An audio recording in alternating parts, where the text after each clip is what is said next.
Hello, എല്ലാവർക്കും നമസ്കാരം. Welcome to Dev Stocks. അപ്പോൾ കഴിഞ്ഞ കുറേ ദിവസങ്ങളായിട്ട് നമ്മൾ സോഷ്യൽ മീഡിയയിൽ ചർച്ച ചെയ്യുന്ന, കേട്ടുകൊണ്ടിരിക്കുന്ന വിഷയം എന്ന് പറയുന്നത് ഹേമ കമ്മിറ്റി റിപ്പോർട്ടിനെ കുറിച്ചാണ്. ഒരുപാട് വാർത്തകൾ വന്നുകൊണ്ടിരിക്കുന്നു. ഇന്ന് രാവിലെ ഡയറക്ടർ രഞ്ജിത്ത് അതുപോലെ ആക്ടർ സിദ്ദീഖ് രണ്ടുപേരും അവരുടെ ഔദ്യോഗിക സ്ഥാനങ്ങളിൽ നിന്ന് രാജിവെച്ചിട്ടുണ്ട്.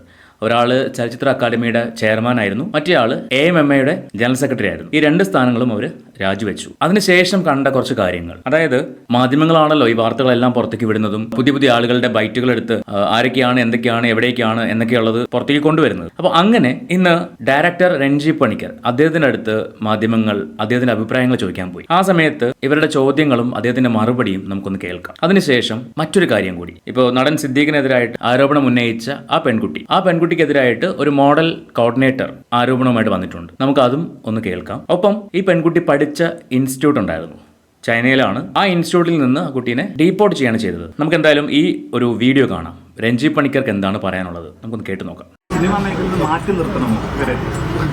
അതെന്ത് മര്യാദ? അത് കുറ്റക്കാർക്ക് അതിൻ്റെതായ ശിക്ഷകളല്ലേ നമ്മൾ ഉറപ്പാക്കുന്നത്. അല്ലാതെ ഒരു പരിഷ്കൃത സമൂഹം ഏതാ സിനിമയിൽ അവിടെ വീണ്ടും തുടരുക എന്നുള്ളത് ഇത്തരം കുറ്റകൃത്യം. സിനിമയിൽ ഒരാളുടെ സർഗാത്മകമായ പ്രവർത്തനങ്ങൾക്ക് നിരോധനം ഏർപ്പെടുത്താൻ നിങ്ങൾക്ക് പറ്റില്ല. അയാളൊരു കവിത എഴുതുകയോ ഒരു കഥ എഴുതുകയോ ഒരു സിനിമ ചെയ്യുകയോ ചെയ്താൽ അതിനെ നിരോധിക്കാൻ, നിങ്ങൾക്ക് അതിനെ ബഹിഷ്കരിക്കാം, നിരോധിക്കാൻ പറ്റില്ല. പറ്റുമോ? കുറ്റകൃത്യം എന്ന് പറയുന്നത് അത് തെളിയിക്കപ്പെടുമ്പോഴാണ്. കുറ്റാരോപിതർ എന്ന നിലയ്ക്ക് വേണം അവരെ ഇപ്പോൾ കാണാൻ. അങ്ങനെയല്ലേ അതിന്റെ ഒരു സമീപനം വേണ്ടത്? എങ്ങോട്ട് മാറി നിൽക്കാൻ? രാജ്യം വിടണോ? അങ്ങനെയല്ല. അവർ ഈ സമൂഹത്തിൽ തന്നെയാണ് ജീവിക്കുന്നത്, തുടർന്നും ജീവിക്കുന്നത് ഇവിടെ തന്നെയായിരിക്കും. അവർക്കെതിരെ ഉണ്ടായ ആരോപണങ്ങളിൽ സത്യാവസ്ഥയുണ്ടെങ്കിൽ അത് പരിശോധിക്കാനും അത് അന്വേഷിക്കാനും കണ്ടെത്താനും യുക്തമായ നടപടികൾ സ്വീകരിക്കാനും ഞാനും നിങ്ങളും ആഗ്രഹിച്ചാലും ഇല്ലെങ്കിലും അതിൻ്റെതായ സംവിധാനങ്ങളുണ്ട്. അത് മുന്നോട്ട് പോകും. ഞാൻ ഈ പറഞ്ഞ മറുപടിയിൽ ഇതെല്ലാം ഉൾപ്പെടുന്നില്ലേ? ഇത് ഉൾപ്പെടുന്നില്ലേ? ഞാൻ അങ്ങനെയാണോ പറഞ്ഞത്? ഞാൻ പറഞ്ഞു ഒന്നുകൂടെ അവിടെ പോയിട്ട് കേട്ടു നോക്കൂ. മാറി നിൽക്കാൻ ഞാൻ ചോദിച്ചത് നിങ്ങൾക്ക് മാറ്റി നിർത്താൻ പറ്റുമോ? നിങ്ങൾ എത്ര പേരെ മാറ്റി നിർത്തിയിട്ടുണ്ട്? മാധ്യമരംഗത്ത് ഇതുപോലെയുള്ള ആരോപണങ്ങൾ നേരിട്ട ആളുകളെല്ലാവരും അതേ മാധ്യമം അല്ലെങ്കിൽ മറ്റു മാധ്യമങ്ങളിൽ ജോലിയിൽ പ്രവർത്തിക്കുന്നില്ലേ? എക്സാക്ട്ലി, വളരെ കൃത്യമായൊരു ചോദ്യമാണിത്. ഇപ്പോൾ നടൻ സിദ്ദീഖിനെതിരെ ലൈംഗിക ആരോപണം വന്നു, ഡയറക്ടർ രഞ്ജിത്തിനെതിരെ ലൈംഗിക ആരോപണം വന്നു. ഇവർ മാറി നിന്ന് അന്വേഷണത്തെ നേരിടുകയല്ലേ വേണ്ടത് എന്നാണ് ചോദ്യം. മാധ്യമപ്രവർത്തകർക്കിടയിൽ ലൈംഗിക ആരോപണം വന്ന എത്രയോ ആളുകളുണ്ട്. അവരൊക്കെ ഇന്നും മാധ്യമപ്രവർത്തകരായിട്ട് നിൽക്കുന്നില്ലേ? രാഷ്ട്രീയ പ്രവർത്തകരിൽ എത്രയോ പേർക്കെതിരെ ലൈംഗിക ആരോപണങ്ങൾ വന്നിട്ടുണ്ട്. നമുക്ക് അതൊന്നും അറിയാത്ത കേസുകളൊന്നും അല്ലല്ലോ. അതിൽ എത്ര പേര് ഇന്ന് മന്ത്രിയായിട്ടും MLA ആയിട്ടും ഒക്കെ തുടരുന്നുണ്ട്. അപ്പൊ അവർക്കൊന്നുമില്ലാത്ത എന്ത് കൊമ്പും വാലുമാണ് സിനിമാക്കാർക്കുള്ളത്. സിനിമാക്കാരുടെ കാര്യം പറയുമ്പോൾ മാത്രം പൊതുജനത്തിനായിക്കോട്ടെ, ഞാൻ സിനിമാക്കാരെ എല്ലാവരും നല്ലവരാണെന്നൊന്നും പറയുന്നില്ല, അങ്ങനെ ഒരു അവകാശവാദമേ പറയില്ല. പക്ഷേ ഒരാൾക്കെതിരെ ഒരു ആരോപണം വരുമ്പോൾ, ഇവിടെ സിദ്ദീഖ് എന്ന് പറയുന്ന നടൻ അല്ലെങ്കിൽ രഞ്ജിത്ത് എന്ന് പറയുന്ന സംവിധായകൻ എന്റെ അമ്മാവന്മാരൊന്നുമല്ല. പക്ഷേ നമ്മൾ ഒരാൾക്കെതിരെ ആരോപിക്കുമ്പോൾ, ഞാൻ കഴിഞ്ഞ ദിവസം സംസാരിച്ചൊരു കാര്യമാണ്, വിജയ് മച്ചാൻ എന്ന് പറഞ്ഞ യൂട്യൂബർ, അയാളെ പോലീസ് അറസ്റ്റ് ചെയ്തു. വിഷയം പോക്സോ കേസാണ് എന്ന് കരുതി ആ കേസിൽ അയാൾ കുറ്റക്കാരനാണോ ഇല്ലയോ എന്ന് പറയേണ്ടത് കോടതിയാണ്. ഇതിനു മുൻപ് നമ്മൾ കേട്ടിട്ടുണ്ടായിരുന്നു, അമ്മയുടെ നിർബന്ധപ്രകാരം അച്ഛനെതിരെ കേസ് കൊടുത്ത മകൾ, നാളുകൾക്ക് ശേഷം വിധി വരുന്നു അച്ഛൻ തെറ്റുകാരനല്ല എന്ന്. അതുവരെ ആ അച്ഛനെ ക്രൂശിച്ച ജനങ്ങൾ നാളെ വാനോളം പുകഴ്ത്തുവോ?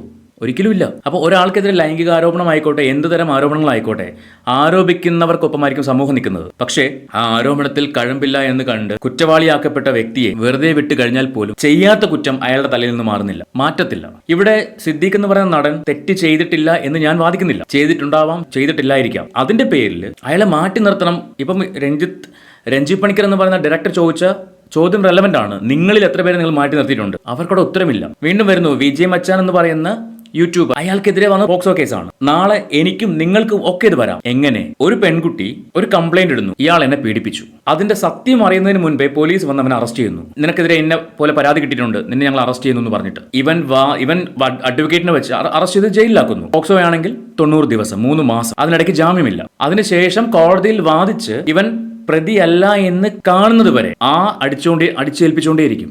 ഇവിടെയും ഇപ്പോൾ ഇവർ കുറ്റാരോപിതരാണ്. ഈ പറയുന്ന നടൻ സിദ്ദീഖിനെതിരെ ലൈംഗിക ആരോപണം ഉന്നയിച്ച വ്യക്തി, ആ വ്യക്തിക്കെതിരെ ഒരു മോഡൽ കോർഡിനേറ്റർ അബിൽ ദേവ്, അങ്ങനെ ഒരാള് ഇപ്പോൾ ചാനലുകളിൽ ബൈറ്റ് കൊടുക്കുന്നുണ്ട്, ചാനലുകളിൽ ഇന്റർവ്യൂ കൊടുക്കുന്നുണ്ട്.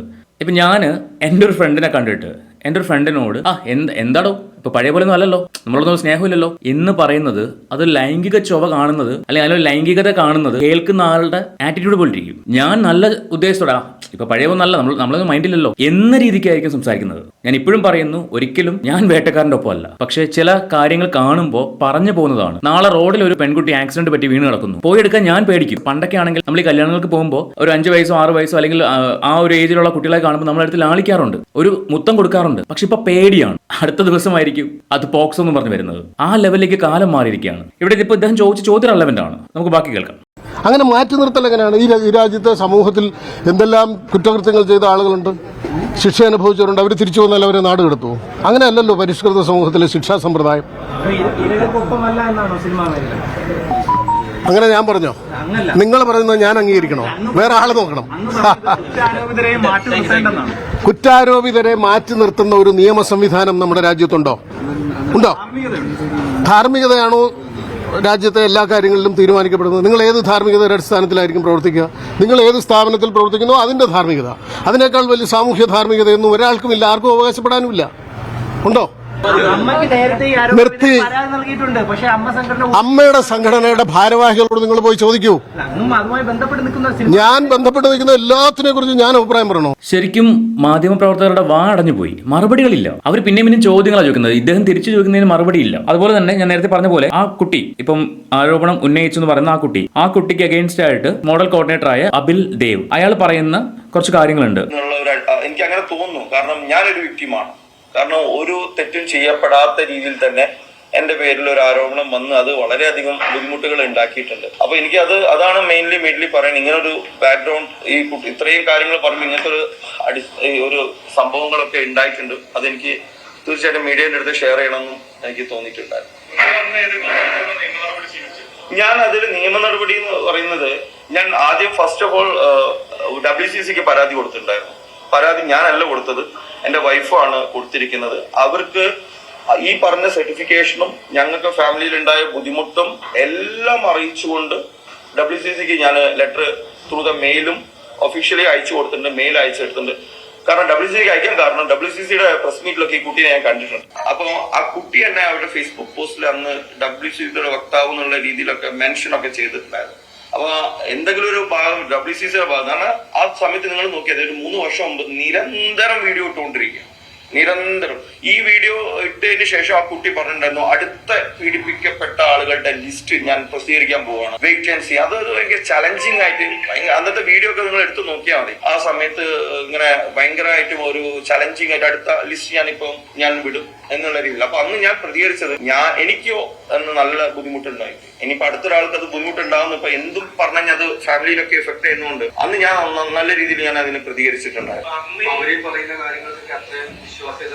അല്ല, ഞാൻ ആദ്യം പറഞ്ഞില്ലേ, ഞാൻ ആ കുട്ടിയുടെ മറ്റുള്ള കാര്യങ്ങളല്ല ഞാൻ സംസാരിക്കാൻ ഉദ്ദേശിച്ചത്. ഞാൻ ഇന്നത്തെ ഈ കാര്യം ഉദ്ദേശിച്ചത്, സ്ത്രീ സമത്വത്തിന് വേണ്ടി സംസാരിക്കുന്ന ഒരു വ്യക്തി ഒരു സഹപാഠിയുടെ വീഡിയോ പ്രചരിപ്പിച്ച പേരിൽ ഒരു കോളേജിൽ നിന്ന് പുറത്താക്കപ്പെട്ട ആളാണ്. 2 ഞാൻ പറഞ്ഞ ഇത്രയും കുട്ടികൾ ആ വ്യക്തിയുടെ പേരിൽ പരാതി കൊടുത്തിട്ടുണ്ട്. ഇങ്ങനത്തെ കാര്യങ്ങളൊക്കെ ഈ പറയുന്ന പേരിൽ ഉണ്ട്. അത് എന്റെ അനുഭവത്തിൽ ശരിക്കും കാരണം ഇപ്പൊ ഉന്നയിക്കുന്ന പല കാര്യങ്ങളും മുമ്പ് അന്ന് പറഞ്ഞിരിക്കുന്ന 2021 പറഞ്ഞിരിക്കുന്ന കാര്യങ്ങളല്ല. നിങ്ങൾ അന്നത്തെ ആ ഫേസ്ബുക്ക് ലൈവ് നിങ്ങൾ കണ്ട ആളുകൾ ഉണ്ടെങ്കിൽ നോക്കിയാൽ മതി. അന്ന് അത്രയും ഉറച്ച, അങ്ങനെ ആരും പേടിക്കാത്ത ഒരു കുട്ടിയാണ്. ഇന്ന് പറഞ്ഞ പല കാര്യങ്ങളും അന്ന് പറഞ്ഞിട്ടുണ്ടായിരുന്നില്ല എന്ന് എനിക്ക് തോന്നിയിട്ടുണ്ട്. ഇത് എന്റെ വ്യക്തിപരമായിട്ടുള്ള അഭിപ്രായം. വെയ്ഫാങ് യൂണിവേഴ്സിറ്റി, ചൈനയിൽ വെയ്ഫാങ്, എന്റെ MBBS സ്റ്റുഡന്റ് എന്നാ പറഞ്ഞത്. പിന്നെ അന്വേഷിച്ചപ്പോ കുട്ടി BDSന് പഠിക്കുന്നുണ്ട്. അന്ന് 2ാം വർഷ വിദ്യാർത്ഥിയായിരുന്നു. അപ്പോഴായിരുന്നു ഈ കുട്ടി വെയ്ഫാങ് യൂണിവേഴ്സിറ്റി. അതെ. അല്ല, ഞാൻ ഈ കുട്ടി എന്നെ ബന്ധപ്പെടുന്നത് 2015 കേരള ഫാഷൻ ലീഗിന്റെ സീസൺ 2 കഴിഞ്ഞതിന് ശേഷമാണ് എന്നെ ബന്ധപ്പെട്ടത്. ഓക്കെ, അപ്പോൾ ഇങ്ങനെ കുറേ കാര്യങ്ങളാണ് ഇയാൾ പറയുന്നത്. ഇയാൾ പറയുന്ന കാര്യങ്ങൾ ഇത്രയേ ഉള്ളൂ. മോഡലിംഗുമായിട്ട് ബന്ധപ്പെട്ടാണ് ഈ പെൺകുട്ടി പരിചയപ്പെടുന്നതും സംസാരിക്കുന്നതും. കുറേ നാൾക്ക് ശേഷം, അധികം ഒന്നും ഷോസ് ഒന്നും ആ കുട്ടി ചെയ്തിട്ടില്ല എന്ന് പറയുന്നുണ്ട്. കുറച്ച് നാളുകൾക്ക് ശേഷം ഇയാൾ ചോദിച്ചൊരു ചോദ്യം ഇതാണ്, എന്താണ് പേര് ചോദിച്ചിട്ട് എന്താണ് ഇപ്പോൾ പഴയ പോലെ സ്നേഹമൊന്നുമില്ലല്ലോ എന്നാണ് ചോദിച്ചത്. അത് തെറ്റാണോ എന്ന് ചോദിച്ചു കഴിഞ്ഞാൽ കേൾക്കുന്നവന്റെ മാനസികാവസ്ഥ പോലെ ഇരിക്കും. തെറ്റായിട്ട് എടുക്കാം, നല്ല രീതിക്ക് എടുക്കാം. ഇപ്പം ഞാൻ എൻ്റെ ഒരു സുഹൃത്തിനോട് ഞാൻ ചോദിക്കണം എന്താണ് ഇപ്പോൾ പഴയ പോലെ നമ്മളൊന്നും മൈൻഡില്ലല്ലോ എന്ന് ചോദിച്ചാൽ അത് ഞാൻ എൻ്റെ മനസ്സിൽ കാണുന്നത് നല്ല ഇൻറ്റൻഷൻ ആയിരിക്കും, അല്ലെങ്കിൽ നല്ല ചോദ്യമായിരിക്കും. കുറേ കാലമായിട്ട് കോൺടാക്ട് ഇല്ല, അല്ലെങ്കിൽ കുറേ നാളായിട്ട് വിളിക്കുന്നില്ല, സംസാരിക്കുന്നില്ല, അപ്പോൾ പഴയ പോലെ മൈൻഡൊന്നും ഇല്ലല്ലോ എന്ന് ചോദിക്കുന്നത് ആ ഒരു കൊളോക്കിലുള്ളൊരു ചോദ്യം പോലെയായിരിക്കും. പക്ഷെ കേൾക്കുന്നയാൾ ഇതെങ്ങനെ എടുക്കുമെന്ന് നമുക്ക് പറയാൻ പറ്റില്ല. അപ്പം ഇവിടെ ഇയാൾക്കിത് ആരോപിച്ചത് ഇങ്ങനെയാണ്, ലൈംഗിക ആരോപണമാണ്. ഇനി ഈ കുട്ടിയെക്കുറിച്ച് പറയുവാണെങ്കിൽ ആ കുട്ടി പഠിച്ച ഇൻസ്റ്റിറ്റ്യൂട്ടിൽ 30ഓളം പെൺകുട്ടികൾ ഒപ്പിട്ട് ഒരു കംപ്ലൈന്റ് പോയിട്ടുണ്ട്. അതിന്റെ ബേസിൽ ആ കുട്ടിയെ അവിടുന്ന് ഡീപ്പോർട്ട് ചെയ്തിട്ടുണ്ട്. അപ്പോൾ അതെന്താണെന്ന് ചോദിച്ചു കഴിഞ്ഞാൽ ഇങ്ങനെ വരുന്ന ഒരു നോട്ടാണ്. അപ്പോൾ ഇതാണ് ഇവർക്കെതിരെ വന്ന് ഡീപ്പോർട്ട് നോട്ടീസ് എന്ന് പറയുന്നത്. അങ്ങനെയാണ് അവർ അവിടുന്ന് ഇങ്ങോട്ട് നാട്ടിലേക്ക് പറഞ്ഞയക്കുന്നത്. അപ്പോൾ ഞാൻ പറഞ്ഞു വന്ന കാര്യം ഇത്രയേ ഉള്ളൂ. ഒരു പെൺകുട്ടി അല്ലെങ്കിൽ ഒരു പെണ്ണൊരാണിനെതിരെ ഇത്തരമൊരു ആരോപണം ഉന്നയിക്കുമ്പോൾ അതിൽ കഴമ്പുണ്ടോ എന്ന് അറിഞ്ഞിട്ട് വേണം കംപ്ലൈന്റ് എടുക്കാനും അറസ്റ്റ് ചെയ്യാനും കാര്യങ്ങൾക്കൊക്കെ കടക്കാൻ. അതല്ലാണ്ട് ഒറ്റയടിക്ക് നമ്മുടെ നിയമത്തിന്റെ പ്രശ്നമാണ്. ഞാൻ മനസ്സിലാക്കിയിട്ടുള്ളത് നമ്മുടെ നിയമത്തിന്റെ പ്രശ്നമാണത്. ഒരു ലൈംഗിക ആരോപണം വന്നാൽ അടുത്ത മൊമെന്റിൽ ആ ആരോപിക്കപ്പെട്ട വ്യക്തിയെ അറസ്റ്റ് ചെയ്തേ പറ്റൂ. അത് നിയമത്തിലുള്ളതാണ്. അതിനുശേഷമാണ് അന്വേഷണവും കാര്യങ്ങളും മറ്റ് നൂലാമാലകളൊക്കെ നടക്കുന്നത്. അപ്പൊ ഇവന്റെ നിരപരാധിത്വം തെളിയിക്കണമെങ്കിൽ ഈ പറയുന്ന 90 ദിവസം അകത്ത് കിടന്നാലേ പറ്റുള്ളൂ. അത്രയും ദിവസം അവന്റെ ലൈഫ് അവിടെ തീരുകയാണ്. ആ ദിവസം കൊണ്ട് സൊസൈറ്റിയിൽ അവൻ ഒരു മോശക്കാരനായിട്ട് മാറുകയാണ്. ഇതാണ് ഇന്നത്തെ നമ്മുടെ നിയമത്തിനകത്ത് നിൽക്കുന്ന നൂലാമാലകൾ. ഇനി ഇതിനെ മിസ്യൂസ് ചെയ്യാൻ വേണ്ടി ഒരുപാട് പേര് ശ്രമിച്ചുകൊണ്ടിരിക്കുന്നു. നമ്മൾ ഇന്നലെ സംസാരിച്ചൊരു വിഷയമുണ്ട്, സോണിയ മൽഹാർ. അവർ പറഞ്ഞ പ്രമുഖ ഡയറക്ടർ, പ്രമുഖ നടൻ, പ്രമുഖ നടി എന്നൊക്കെ പറഞ്ഞിട്ട് അതിനകത്ത് ഇന്ന് വന്നൊരു ബൈറ്റ് അവർ കൊടുക്കുന്നുണ്ട്. അത് കേസായിട്ട് പോകാൻ എനിക്ക് താല്പര്യമില്ല. കാരണം ആ നടൻ എന്നോട് സോറി പറഞ്ഞു. ലൊക്കേഷനിൽ വെച്ച് നടക്കുന്ന ഒരു കാര്യം, അവരൊരു കുഞ്ഞുകുട്ടി ആയിരുന്നില്ല ആ സമയത്ത്. അവർക്ക് പ്രതികരിക്കാൻ അവസരമുണ്ടായിരുന്നു, അവർ പ്രതികരിച്ചു. അതിന്റെ പേരിൽ ആ നടൻ തെറ്റ് മനസ്സിലാക്കി സോറി പറഞ്ഞു. അതവിടെ കഴിഞ്ഞു, വർഷങ്ങൾ കഴിഞ്ഞു. ആ സംഭവം കഴിഞ്ഞിട്ട് വർഷങ്ങൾ കഴിഞ്ഞു. ഇപ്പോൾ ഈ ഒരു വിഷയത്തിനകത്ത് വന്നിട്ട് ആ ഒരു വിഷയം വലിച്ചിടേണ്ട കാര്യമുണ്ടോ എന്ന് ചോദിച്ചു കഴിഞ്ഞാൽ ബൈ പേഴ്സണലി അല്ലെങ്കിൽ അവർ അന്ന് ക്ഷമിക്കരുതായിരുന്നു. ക്ഷമ എന്ന് ആ സോറി പറഞ്ഞപ്പോൾ അത് അക്സെപ്റ്റ് ചെയ്യരുതായിരുന്നു. അക്സെപ്റ്റ് ചെയ്ത് പിന്നെ അതിനുശേഷം ആ വ്യക്തി അവരോടോ അല്ലെങ്കിൽ മറ്റെവിടെയും അങ്ങനെ മോശമായിട്ട് പെരുമാറിയതായിട്ട് അവർക്ക് അറിയില്ലെന്നും പറയുന്നു. അപ്പോൾ അങ്ങനെയുള്ള ഒരാൾക്കെതിരെ ഇപ്പോൾ വീണ്ടും വന്നിട്ട് ആരോപണം പറയുന്നുണ്ടെങ്കിൽ അതൊക്കെ ഒരുതരം അറ്റൻഷൻ സീക്കിംഗ് ആയിട്ട് എനിക്ക് ഫീൽ ചെയ്യുന്നുള്ളൂ. ഞാൻ ഒരിക്കലും സ്ത്രീ വർഗത്തെ മുഴുവൻ അടച്ചാക്ഷേപിക്കുന്ന ഒരാളോ അല്ലെങ്കിൽ സ്ത്രീകൾക്കെതിരോ അല്ല.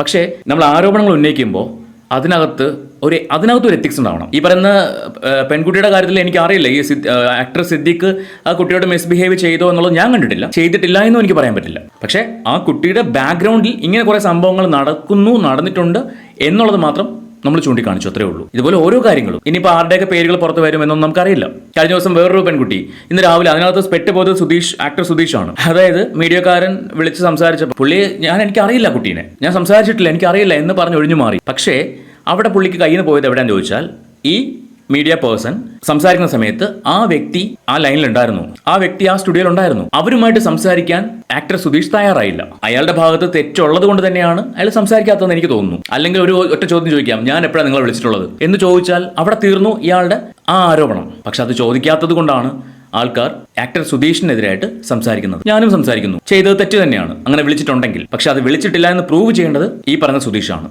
അത് ചെയ്യാൻ പറ്റുമായിരുന്നു. തെറ്റ് ചെയ്തിട്ടില്ല എന്ന് ഉത്തമ ബോധ്യമുണ്ടെങ്കിൽ ഒരൊറ്റ ചോദ്യം, എനിക്ക് ആ കുട്ടിയോട് സംസാരിക്കണം, എന്നിട്ട് ആ കുട്ടിയോട് ചോദിക്കാം, ഞാൻ എപ്പോഴാണ് നിങ്ങളെ വിളിച്ചിട്ടുള്ളത്, നമ്മൾ തമ്മിൽ എന്താ പരിചയം എന്ന് ചോദിക്കാം. പക്ഷെ ആ വ്യക്തി അത് ചെയ്തില്ല.